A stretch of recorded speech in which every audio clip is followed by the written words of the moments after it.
On this episode of Curtain Call, we sit down with three of the members of the Curtain Call production team to hear about their experiences with Nova Scotian theaters, as well as the inspiration that was born from them.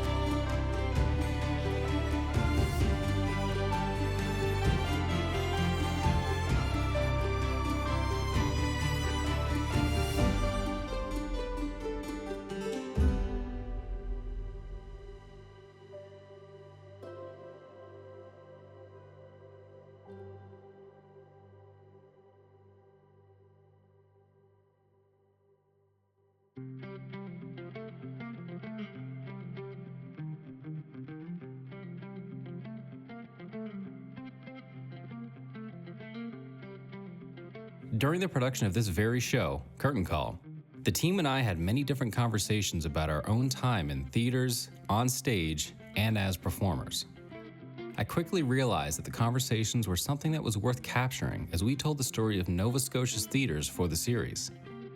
So, we sat down with Director of Photography Chelsea Comeau, Director Dylan Garland, that's me, and Production Assistant Noah Brown to learn more about their time so far in the wide world of the art scene.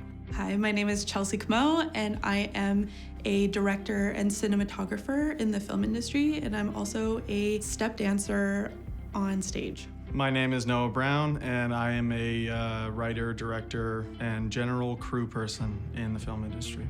My name is Dylan Garland, and I am a filmmaker, director, producer, writer more specifically, and I've been running Riverpoint Studios, the production company, in some form under some title for the past 13 years. I've been doing film for about 10 years. For step dancing, I've been doing it since I was like 6 years old. I have been working in this industry since 2019, making stuff a little bit before then, 2017 or so in film school. I've been professionally working since 2010 is when I would call it, like when I first started getting paid for this, but I've been doing filmmaking in some sort of capacity since 2006. The projects in film, when I first started, I did a lot of music videos as a cinematographer. I've done some Stanfield's music videos, Town Heroes music videos, Natalie Lynn, who is now known as Loviet. I've been the cinematographer on, I believe, 5 or 6 features now. And then I have also directed 2 feature films. I've directed a few short films that have been to a few different festivals. My most recent project is probably the biggest one by far, which is called Sifting, that I directed, wrote, edited, and it premiered on Eastlink back in November of 2022, so coming up on a year now. Early on, I did a lot of music videos for local bands. Kind of biggest thing and probably the most recognizable thing I've done is a miniseries called The Last Divide, which was a dramatic series for Eastlink Community TV that we shot in 2021 and that aired in 2022. The first film that I absolutely remember seeing like fully was Star Wars Phantom Menace, which I saw in Yarmouth in 1999. That movie sent me into a tizzy as a child, and I cried the whole way home because, spoiler alert if you haven't seen it, Qui-Gon Jinn was my favorite character from the trailers and going into the movie, and he gets stabbed in the stomach at the end. And I could not handle that as a 7-year-old, 8-year-old, and cried the whole way home. So my first experience that I remember fully was Star Wars, and it made me cry. I know what movies I saw first based on my parents' account of it. VeggieTales, Jonah and the Whale was my very first experience in a movie theater, and then The Incredibles was my subsequent one, and I don't really remember, because I think it was 4 or 5 at the time, so I don't really remember that experience as separate from watching it on DVD like countless times after that. That's still one of like my top 10 movies, so it clearly had a lasting impression. The one that stands out the most to me was Pirates of the Caribbean, the first one. I remember my friend asking me if I wanted to go see it, and my parents were kind of like, maybe we should go watch it first because we're not sure how intense the film will be, if there's going to be a lot of gore or even if there would be gore. So my parents went and watched it first, and then they were like, okay, you can go and watch it, because I think I was only 10 years old, maybe 10, 11. And so I went to the theaters to watch that, and it blew my mind. It was my favorite film I had ever seen, and I just remember watching it and thinking, wow, that is something I want to do. As a step dancer, we started performing on stage from a very young age.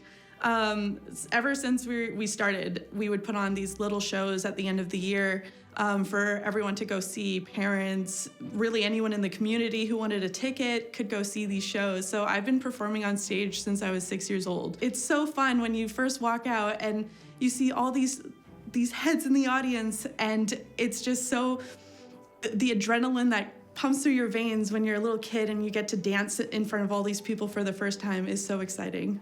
The only time I've ever performed on stage, and it will be the probably only time I have ever performed on stage, was for, I think it was my 19th birthday, and I played Scar Tissue by the Chili Peppers on acoustic guitar with George Woodhouse, a local musician in Halifax. It was awful. I hated it. I very much prefer to be behind the camera or backstage, hidden from everything. I think my passions were more music focused. For much of my youth, I did a lot at the Fall River School of Performing Arts when I was growing up, junior high school, and played in a number of ensembles and bands, performed at Alderney Landing quite a few times, got involved in musicals and plays during high school, and I had a couple lead roles in high school, and that really got me interested in acting and and like, I guess, collaborative work. And there's obviously a lot of crossover between theater and film. And I was always watching a lot of movies, so I think those two things kind of coalesced. I think for a spell there, I was talking about getting into musical theater, and that was going to be what I wanted to do with the rest of my life. I think those things kind of coalesced and kind of moved towards film.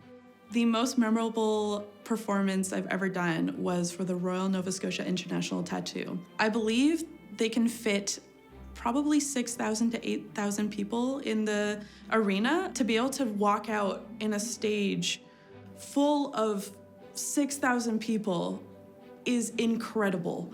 The amount of energy just hitting you the second you walk out is insane to me. When we first walk out, we're in the dark. I remember the first time I ever performed on that stage.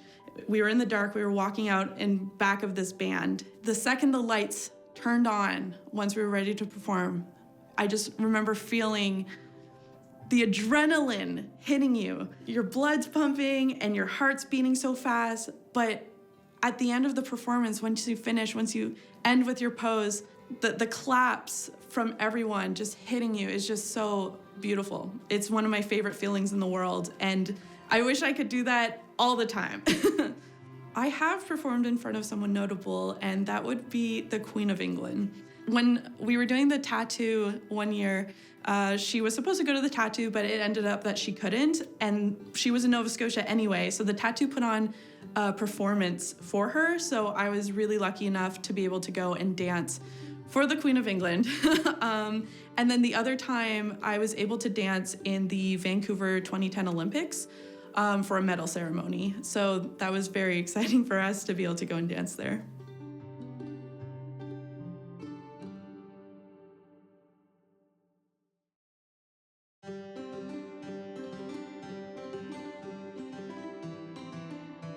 For me, it was always down to wanting to entertain in a way. When I first got started making kind of my own films, they were Jackass ripoffs, you know, Johnny Knoxville, Steve-O, all those guys.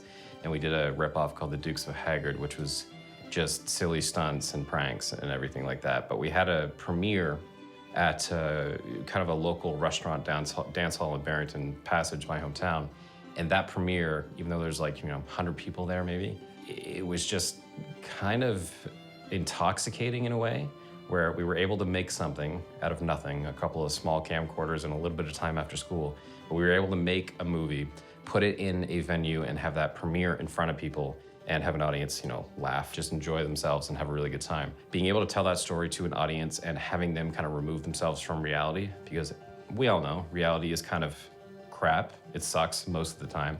But to be able to take an audience into that world and take them out of this world for a while was kind of what stuck with me and kept me in this side of the art and entertainment industry. I had the thought that you couldn't do it. It was too grand a goal, I guess. But I kind of always found myself making kind of amateur movies But that was always just like, oh, this is a hobby, this is a pastime, like this will be my last chance to, I would often have that thought, like, oh, I should do this now when I'm young and in high school, because this will be my last chance, because then I'll have to, you know, focus my efforts or my passions on something that's like more career focused or more practical. Something I've identified recently in myself is I've always felt the need to express myself and wanted to do that in many different ways. I'm a pretty emotional person, so I feel like I always have, and I have a lot of ideas about the world, so I feel like I'm always looking to put that energy into something. The first thing that really drew me into the film side of things was Pirates of the Caribbean. I immediately remember wanting to get it on DVD and watching the behind the scenes and trying to figure out how they did certain scenes, and listening to the documentaries that Gore Verbinski, the director of Pirates, was doing, and I just wanted to figure out how I could do that as a kid. And then since then, every time I'd watch a film, I'd always watch the behind the scenes to figure out like how they did something, and maybe as like a little filmmaker myself, as a teenager, I could try to mimic things that they would do. Because I remember getting a little camcorder for Christmas one year because I was so into film. And I used to make these little scenes with my friends. For step dancing, I was part of this group called La Bain en Joie. And we were Acadian step dancers, and we traveled all over Nova Scotia, and really, we've been to Germany and France, and we did the Royal Nova Scotia International Tattoo a bunch of times. I just love being able to go out on stage and feel the energy that people can give back to me while I'm dancing for them. My most favorite theater of all time, unfortunately, is not around anymore. It was the Empire Theaters in Yarmouth, but it was this kind of old school looking theater where you walk in, it was in the back of a strip mall. You walk in and then you have the ticket booth right in front, and then it kind of splits off into two spots where they have two screens on this side, two screens on that side. This one felt like, you know, almost like a Hollywood theater setup hidden in the middle of Yarmouth, Nova Scotia. In Halifax, my favorite used to be the Oxford. The way that was set up with the pillars, and it almost looked like this mixture of like Greek kind of setup with the nice red curtains and the nice pillars and everything, and the seating, the balcony seating, all of that stuff. I always just thought it was a really unique space. Black Klansman stands out to me. I should talk about that. I watched that twice in two different settings, and it was actually really interesting to see sort of how it held up in both settings, but also, yeah, they were both important experiences. First one was just in a regular old Cineplex, but it was a pretty packed house. And if you've seen the movie, it has like a lot of very deliberate political messaging that's kind of unafraid. And I found that like really staggering, and I don't think I'd seen anything quite like it. Having a lot of people around and just being aware that so many people were witnessing it along with me, it just felt like a very important moment in time too, because he was commenting on what was going on. And then a couple months later, I got the chance to see it at Robyscope, which is the sort of upstairs area at Good Robot, which is run by Brent Broughton. And that was a completely different experience, but equally great because it's very intimate and everyone's sort of sharing food, and they've got the lights on like on a dim setting, so you can kind of see everybody's faces, and you can see everybody sitting in this kind of intimate setting and witnessing this film that's, you know, just as striking in that setting. To create a film that is such a gut wrench that it stays with you and you think about it for a long, long time. One of my favorite movie experiences was actually one of the saddest movie experiences I ever had. It was during Harry Potter 7 Part 2. I grew up with it, so it was a very emotional time for, you know, those who grew up with it. And I remember going to the theater to watch it with my family, and it was packed. The entire place, from front row to back row, was so packed. And the whole time, I remember crying. I thought, man, I don't like crying in a theater. I don't like crying in public. But when I looked around, I wasn't the only one crying. Everyone else was crying with me. Having that moment with other people was super memorable for me. Another moment that I thought was very cool was that my film Creepy Crawling that I directed was shown at the Park Lane Theater in 2018.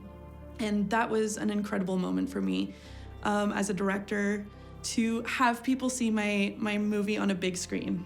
I always dreamed of having a film shown on the big screen, and I never thought it would happen. It was incredible to sit in the crowd and have a feeling of how people were reacting to my film.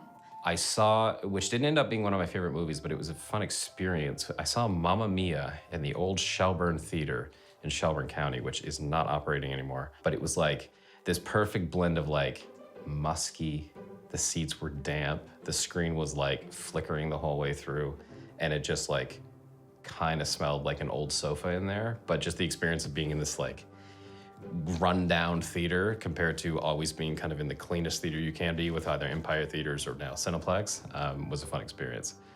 So for me, it's those experiences of the theater itself adding to the atmosphere have been some of my favorites. I think the biggest experience that I've had showcasing a movie was quite recently, back in July, screened Sifting on at Robyscope, which is where I got to see Black Klansman and had sort of a great experience with that, and many other films as well. Like, they have a great sort of selection there. But I worked really closely with Brent Broughton to organize that, and I also worked closely with Tabor Crosby, who sort of made sure that the sound was the way that we wanted it, and he's also the person that mixed the film. So I don't think I had fully seen my own film until I saw it with an audience, and all of a sudden my mind went back to square one, and I was able to actually take it in as a movie. I was seeing all these details, all these beats that we'd put into the script, that I was so far past that point when we were in the post process. I would start to take parts of the movie for granted because I was focused on the issues that we had to tackle, and then being able to see it fresh for the first time again with an audience and see where people were leaning in and feel the energy in the room when, you know, something new would happen it's kind of invaluable.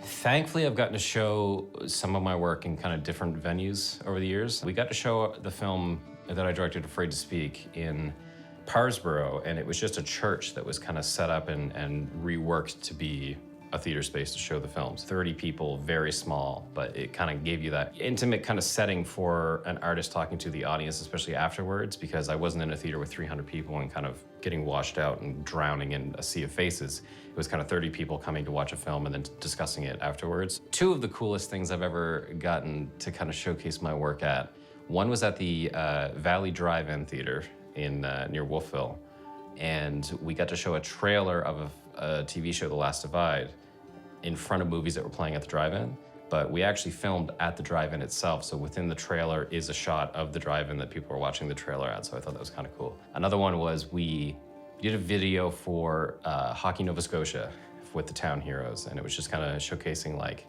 you know, the teamwork and the team aspect of being a hockey player, junior hockey player in Nova Scotia. And that actually played on the big screens at the Halifax Metro Center, now the Scotiabank Center. And it got to play during intermission during the game, so that was pretty rad. For me, being in the room, it's important because I think, it lets me see my work in a fresh way, but it's also, it reinvigorates you and it reminds you why you did it in the first place.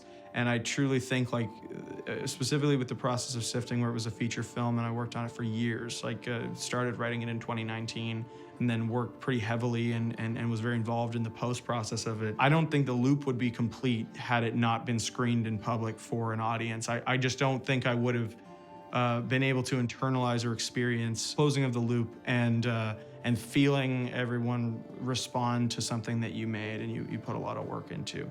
So I definitely felt like a huge weight lift off my shoulders anytime that I've screened something, because it feels like you can close that chapter of the book and move on to the next project and feel like you've, at least hopefully had a lasting impression on people. I think when people go to events together, it really ties the community together. It really brings people together to be able to socialize. They can talk about the film afterwards with other people they might not have talked about the film to. Having a screen at home is easily accessible and you can watch it, but to watch something with someone is even better. And I think having that in those communities is very important for film, theater, stage, everything in the arts, really. There's this misconception, I think, about online screenings and showing your work online. I think there's a hope that when you put something online, it goes viral and you get 1 million hits and so many people see your work, but realistically, it's not gonna happen. The idea of you putting your work online and kind of having that be the only avenue of how you show your work, 9 times out of 10 probably won't go the way that you think it will, and then you get lesser eyes on it and all that. For me, the most important aspect of doing what I do especially with directing and writing stories, is getting an audience to see it. If there's not an audience to see it, then I've kind of wasted my time in a way. As the artist, obviously, I felt good about it. I made the story, but I want people to see it. Getting a group of people physically in a space, all experiencing the same thing at once, but also all taking something completely different away from whatever they're looking at, is crucial to me. I enjoy watching movies at home. I enjoy watching movies on my iPad if I'm traveling or anything like that, but I don't think anything beats the feeling, especially in a post-pandemic world where this entire generation of people have felt, that jail-like feeling of you need to stay home and you can't go to a movie, you can't do anything. That feeling of filling a, packed house theater, everybody mushed together, eating popcorn, enjoying a movie, that's, main reason I do what I do. And for me to have those venues to do that is also crucial to, the success of art for me. Whether people like it, whether they don't like it, whether they hate it, whether it gets 0 on Rotten Tomatoes or whether it gets 100 on Metacritic, that not really something I care about. It's more the experience of presenting it and then letting whatever that feeling is going to be evolve within the audience itself. So that's the crucial thing for me. There are quite a few great venues and great spaces, and I've been kind of introduced to more and more over the years. And I just think if there's good word of mouth around a project, or if there's good sort of community interest in something that's being made here, it's actually not too hard to get an audience out, especially if you're really knocking on doors and sort of pounding the pavement and making sure that people know that you're excited about what you've made and that you want them to see it and it's important to you. At least that's been my, small experience. So specifically, have my films be shown across Nova Scotia to sort of show people that we are making things here. And it's inspiring too, because it's really competitive. I go to the Cineplex all the time and I see a lot of American Hollywood films and they're great and they're entertaining. And so we have to compete with that, right? People over the years are going to the theater less. We're hoping that there's an uptick, but people love to watch things at home now. So if people are gonna go out of their house and make a night of it, you have to sort of deliver. Doing this show, Curtain Call, I've realized there's a lot of theaters with screens to show film and everything, and I didn't realize that. I had no idea there was somewheres in Annapolis that could show a movie, or somewheres in Parsboro, all around us, really. And so I hope to be able to create films and eventually screen them there, because I think it would be really fun to go to smaller locations, smaller towns, and be able to present my art for them. I think there's tends to be a push for filmmakers to go down a certain road. I think with showcasing their films, the goal would be to get it in the international theaters or at film festivals and everything like that. But on a local scale, I want to utilize the unique theaters we have here, because there's so many hidden gems in this area. And it's kind of become a thing nowadays where every single town has some sort of performance hall or venue, and most of them can showcase films, which is a big thing for me, and I want to showcase film. So I'm hoping to utilize that and just kind of show my personal work in a way that, maybe people in that town haven't seen, but also utilize those unique spaces and showcase the work in the theaters we have here, because we have a lot of them. It's not just Cineplex. We have a ton of theater venues here, and I would like to just take advantage of every independent theater we have. When I went to watch Pirates of the Caribbean for the first time, I thought, what a fun movie, and how it impacted my life. And as a creator, I hope to eventually, maybe someday, have that impact on someone else. And I don't know if that'll happen, but if I can have some kind of impact on someone, that would be really cool. If I can just show my work and someone enjoys it, that's really what I want for people to have from my films or my dancing. I do think that film is extremely powerful, and it can help you discover the world around you or synthesize the world around you. And I also think it can, leave an incredibly lasting impression. I think that that's really important to me.